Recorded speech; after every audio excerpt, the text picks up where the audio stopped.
हम कहते हैं ना, life is all about making choices.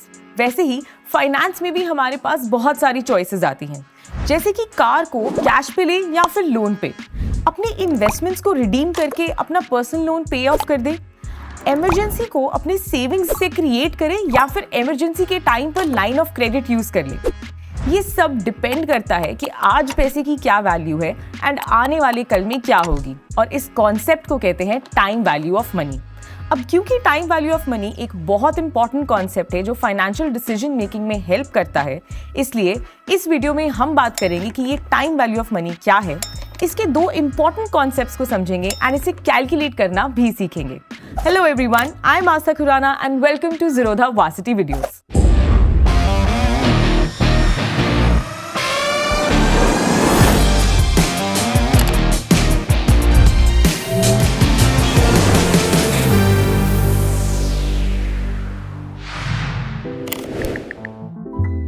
Time value of money finance का एक बहुत इंपॉर्टेंट कॉन्सेप्ट है। इसका मतलब ये है that with the passage of time पैसे की जो वैल्यू है वो बदल जाती है।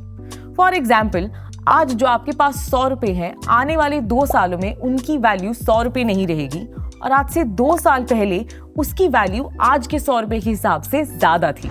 टाइम वैल्यू ऑफ मनी समझना इसलिए जरूरी है क्योंकि ये लोन टेकिंग डिसीजंस में हेल्प करता है, करेंसी डेप्रिसिएशन क्यों होती है उसके बारे में बताता है, कौन से एसेट क्लास में इन्वेस्ट करना बेटर होगा ये समझाता है, assets acquisition end funds procurement जैसे फाइनेंशियल डिसीजंस में भी हेल्प करता है। Time value of money basically हमें ये बताता है कि आज मनी की जो वैल्यू है वो आने वाले कल में क्या होगी, या फिर फ्यूचर में जो पैसा मिलने वाला है उसकी आज वैल्यू क्या है।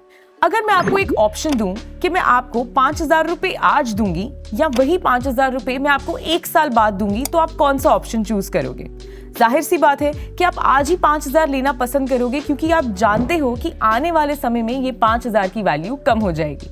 लेकिन अगर मैं आपको एक और ऑप्शन दूं कि आज मैं आपको 5,000 दूंगी या फिर 1 साल बाद मैं आपको 5,500 रुपीज दूंगी, तो अब आप कौन सा ऑप्शन चूज करोगे?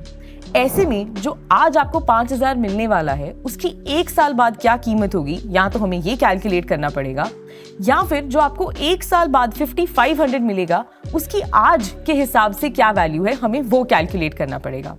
इसी की वजह से हमें समझने पड़ेंगे टाइम वैल्यू ऑफ मनी के दो concepts, present value and future value.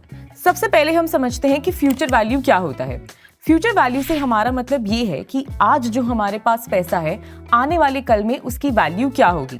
अगर हम अपने एग्जाम्पल को ही कंटिन्यू करें, तो आज जो मैंने आपको 5,000 रुपए ऑफर किए उसकी फ्यूचर में क्या वैल्यू होगी, चलिए कैलकुलेट करते हैं। इसमें हम मानकर चलते हैं कि हमारा अपॉर्चुनिटी कॉस्ट 8% का होगा। अपॉर्चुनिटी कॉस्ट मतलब बैंक एफडी का रेट 8% है। अब ये अपॉर्चुनिटी कॉस्ट और कुछ नहीं, फ्यूचर वैल्यू में जो हमें एक्स्ट्रा इनकम मिलती है उसे ही हम अपॉर्चुनिटी कॉस्ट कहते हैं। एंड फ्यूचर वैल्यू के केस में इस अपॉर्चुनिटी कॉस्ट को कंपाउंडिंग कहा जाता है। तो अब हम हमारी 5,000 की वैल्यू का फ्यूचर वैल्यू कैलकुलेट करते हैं। फ्यूचर वैल्यू का फॉर्मूला होता है initial investment into 1 + r raise to the power t। यहाँ पर हमारी इनिशियल इन्वेस्टमेंट हो गई 5,000 की, हमारा रेट जैसे हमने डिसाइड किया था 8% का, एंड टाइम पीरियड है 1 साल का। तो इन सब की कैलकुलेशन के बाद जो हमारे पास नंबर निकल कर आता है वो है 5,400 का। इसका मतलब सेकंड ऑप्शन ज्यादा बेटर होता, क्योंकि 1 साल बाद 5,000 की वैल्यू 5,400 होगी, लेकिन आपको 1 साल बाद 5,500 मिल रहे हैं, तो सेकंड ऑप्शन चूज करना बेटर होता। चलिए अब हम बात करते हैं प्रेजेंट वैल्यू की। प्रेजेंट वैल्यू से हमारा मतलब ये होता है कि फ्यूचर में जो हमें पैसा मिलने वाला है उसकी आज क्या वैल्यू है। अगर हम उसी एग्जाम्पल को कंटिन्यू करें, तो 1 साल बाद आपको 5,500 मिलने वाले थे। अब ये 5,500 आज की तारीख में क्या वैल्यू रखते हैं, उसके लिए हमें प्रेजेंट वैल्यू कैलकुलेट करना होगा। इस केस में जो अपॉर्चुनिटी कॉस्ट है हम उसे डिस्काउंट कर रहे हैं, क्योंकि हम अपॉर्चुनिटी कॉस्ट का इफेक्ट इसमें से माइनस कर रहे हैं। That is why opportunity cost को प्रेजेंट वैल्यू में डिस्काउंटिंग कहा जाता है। प्रेजेंट वैल्यू को कैलकुलेट करने के लिए हम फ्यूचर वैल्यू को डिवाइड करते हैं 1 + r से raise to the power t। अब फ्यूचर वैल्यू तो हम जानते हैं 5,500 की है, रेट हमारा 8% का है एंड टाइम पीरियड 1 साल का है। तो इस केस में हमारे पास प्रेजेंट वैल्यू निकल कर आती है 5,092 रुपीज। इसका मतलब आज के हिसाब से अगले साल मिलने वाले 5,500 की वैल्यू आज 5,092 है। तो इसका मतलब अगर हमने 5500 वाला ऑप्शन चूज किया होता तो यही हमारे लिए बेटर होता, और यही अगर डिस्काउंट रेट 11% का होता तो उस केस में हमारा option number 1 that is taking 5000 rupees वो ज्यादा बेनिफिशियल होता। अब इसको और बेटर अंडरस्टैंड करने के लिए एक और एग्जाम्पल लेते हैं। अब आपके पास दो ऑप्शंस हैं।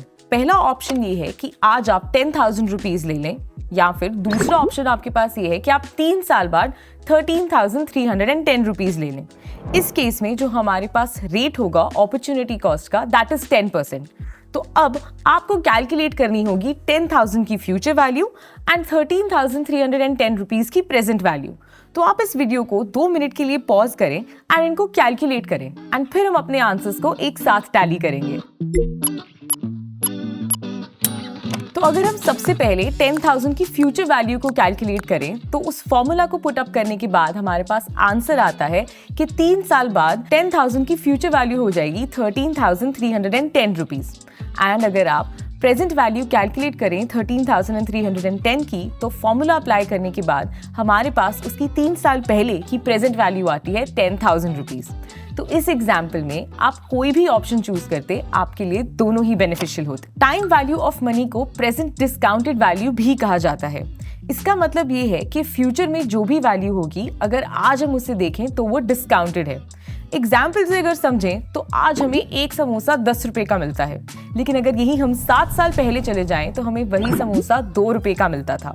इसका मतलब 7 साल पहले 2 रुपए की वैल्यू 10 रुपए से ज्यादा थी, क्योंकि आप कम पैसों में ज्यादा चीज खरीद सकते थे। इन्फ्लेशन की वजह से टाइम वैल्यू ऑफ मनी पर नेगेटिव इम्पैक्ट पड़ता है, क्योंकि जैसे जैसे प्राइसेस बढ़ते हैं हमारी परचेजिंग पावर कम हो जाती है। तो टाइम वैल्यू ऑफ मनी हमें ये सिखाता है कि अगर इन्फ्लेशन को बीट करना है तो इन्वेस्टमेंट करनी पड़ेगी, ताकि जितनी चीजें आप आज खरीद सकते हैं आने वाले कल में उतनी या फिर उससे ज्यादा खरीद सकें। अगर आप टाइम वैल्यू ऑफ मनी के बारे में और पढ़ना चाहते हैं तो आप वार्सिटी के इस मॉड्यूल को पढ़ सकते हैं। आई होप आपको ये छोटा सा वीडियो इन्फॉर्मेटिव लगा होगा। मिलते हैं अगली वीडियो में, तब तक के लिए हैप्पी इन्वेस्टिंग।